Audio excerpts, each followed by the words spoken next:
ये हैं मीनाक्षी थापर और आज हम आपको इन्हीं की अनसुनी कहानी सुनाने जा रहे हैं।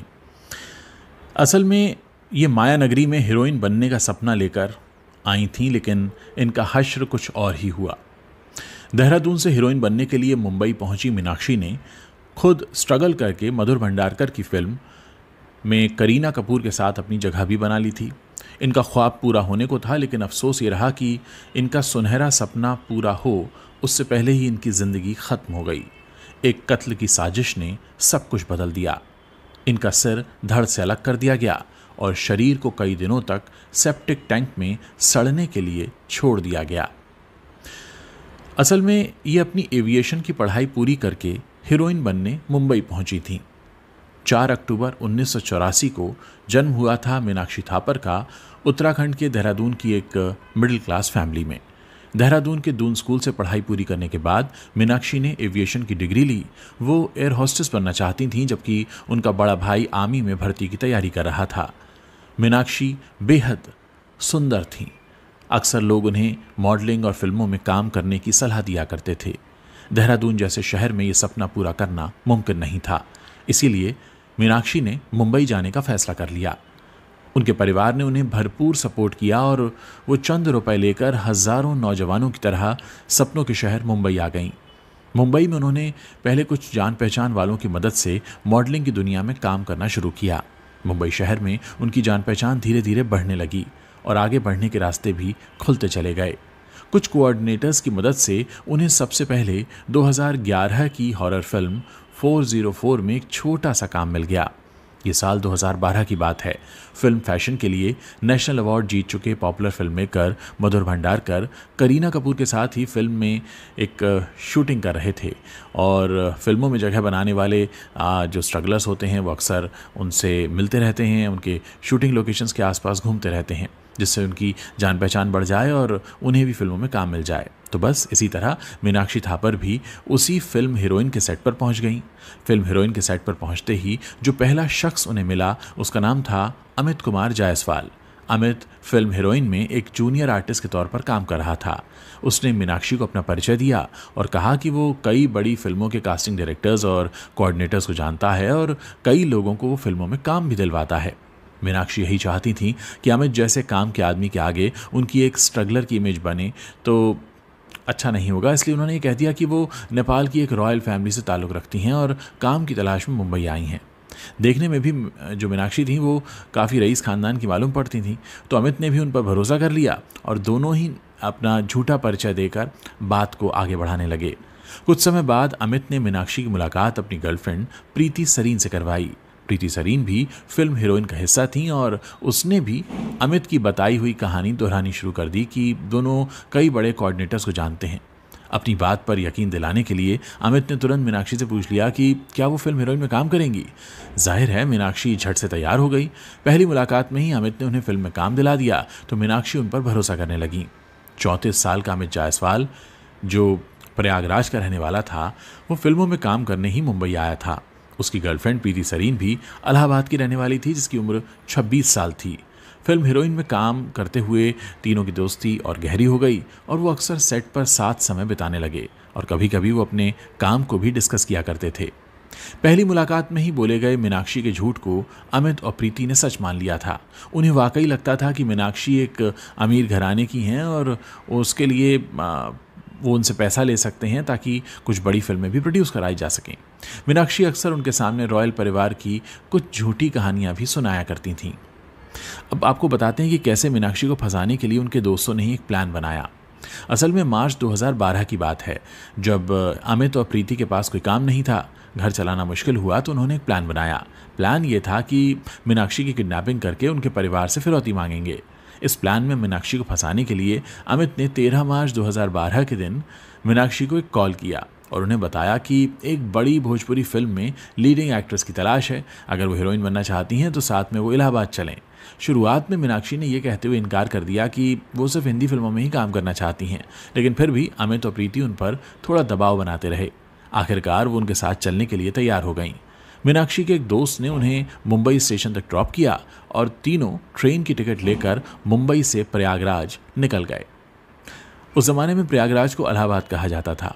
अब इलाहाबाद पहुंचते ही मीनाक्षी ने अपनी मां को कॉल करके बताया कि वो एक भोजपुरी फिल्म में काम करने के लिए अमित और प्रीति के साथ इलाहाबाद आ गई हैं। 14 मार्च को मीनाक्षी ने कॉल करके अपनी मां से बात की, लेकिन 15 मार्च से मीनाक्षी ने मां से संपर्क करना बंद कर दिया। 16 मार्च को उनकी मां ने कई कॉल किए, लेकिन मीनाक्षी ने किसी कॉल का जवाब नहीं दिया।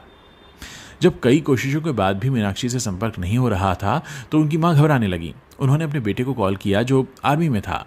मां ने पता लगाने को कहा कि मीनाक्षी फ़ोन नहीं उठा रही है, कहाँ चली गई है, तुम उसके कुछ दोस्तों से बात करो। और फिर उसे ये भी लग रहा था मीनाक्षी के भाई को कि हो सकता है शायद शूटिंग में बिजी होगी। इधर अमित और प्रीति मीनाक्षी को प्रयागराज के गुलाटी बंगले में लेकर गए। ये बंगला कई सालों से खाली था, जिसका मालिक दूसरे शहर में रहा करता था। इस बंगले की पहरेदारी की जिम्मेदारी प्रीति के पिता के पास थी, जो पेशे से एक गार्ड थे।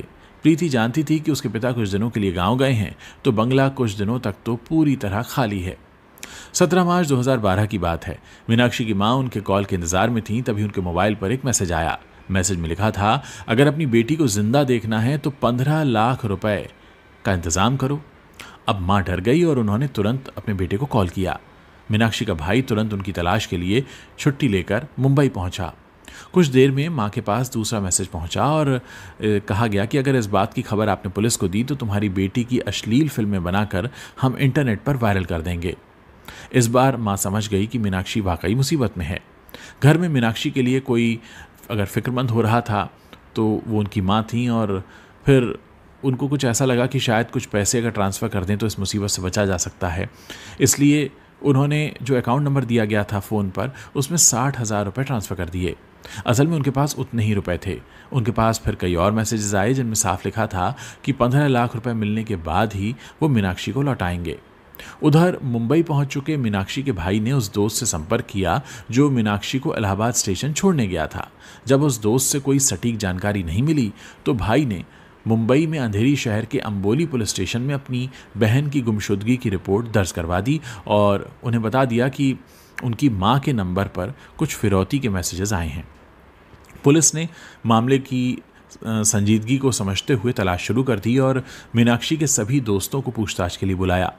पूछताछ में मीनाक्षी के दोस्त ने बताया कि जब वो अमित और प्रीति के साथ इलाहाबाद के लिए निकल रही थीं तब उन्होंने ही उसे स्टेशन पर छोड़ा था। पुलिस ने जब अमित और प्रीति की तलाश शुरू की तो पता चला कि वो कुछ दिनों से मुंबई में है ही नहीं।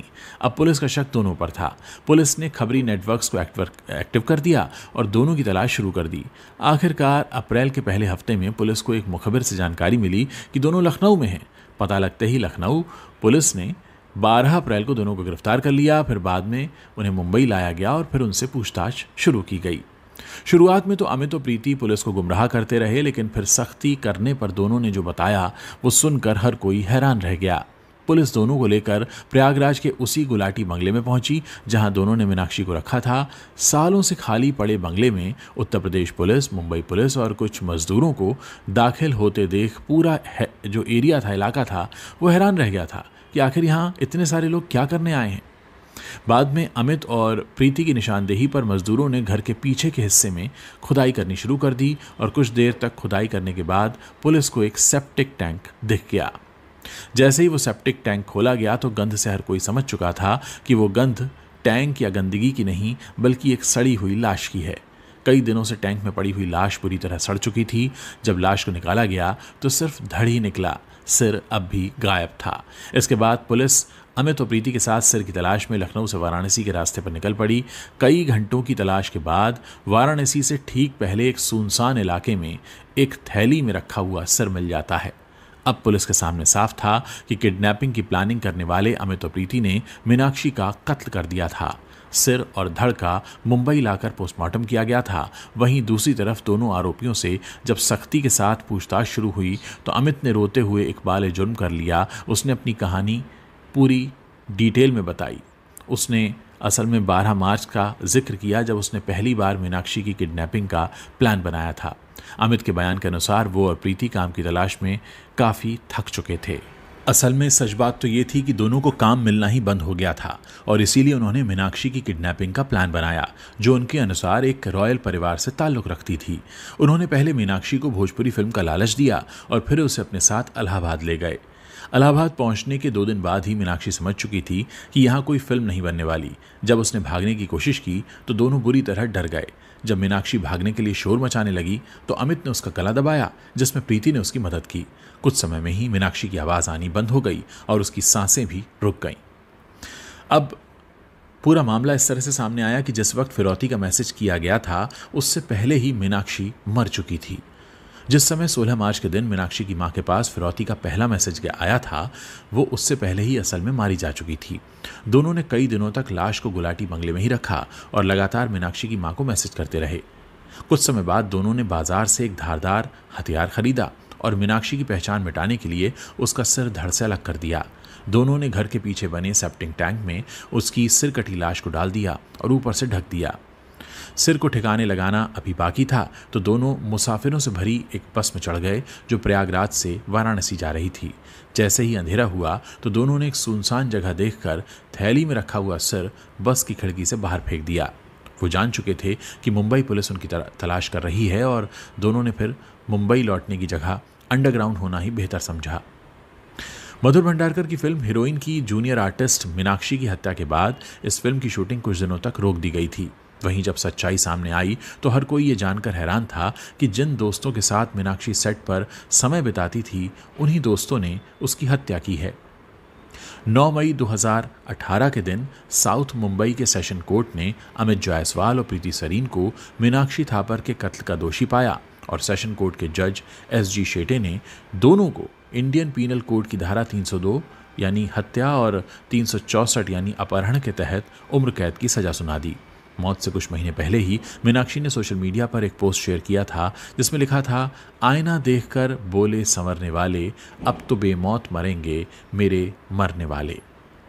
आप सोचिए कि एक छोटा सा झूठ जो काम पाने के लिए मीनाक्षी थापर ने बोला था कि मैं एक रॉयल फैमिली से ताल्लुक़ रखती हूँ, वो उसके 2 झूठे दोस्तों ने यकीन कर लिया और फिर उसी आधार पर उसको इस ज़िंदगी से जुदा कर दिया। वाकई ये कहानियाँ हमें बताती हैं कि हमें किसी पर भी भरोसा करने से पहले 100 दफ़े सोचना चाहिए, खासकर किसी अनजान शहर में अनजान चेहरों से दोस्ती करना, वो भी सिर्फ काम पाने के लिए, कई बार कितना ख़तरनाक हो सकता है। ये मीनाक्षी थापर की जो कहानी है हमें बताती है। आप लोगों को ये कहानी कैसी लगी नीचे कमेंट सेक्शन में हमें लिखकर ज़रूर बताइएगा और अगर आपको कहानी अच्छी लगी है तो इसे अपने दोस्तों के साथ शेयर करना मत भूलिएगा।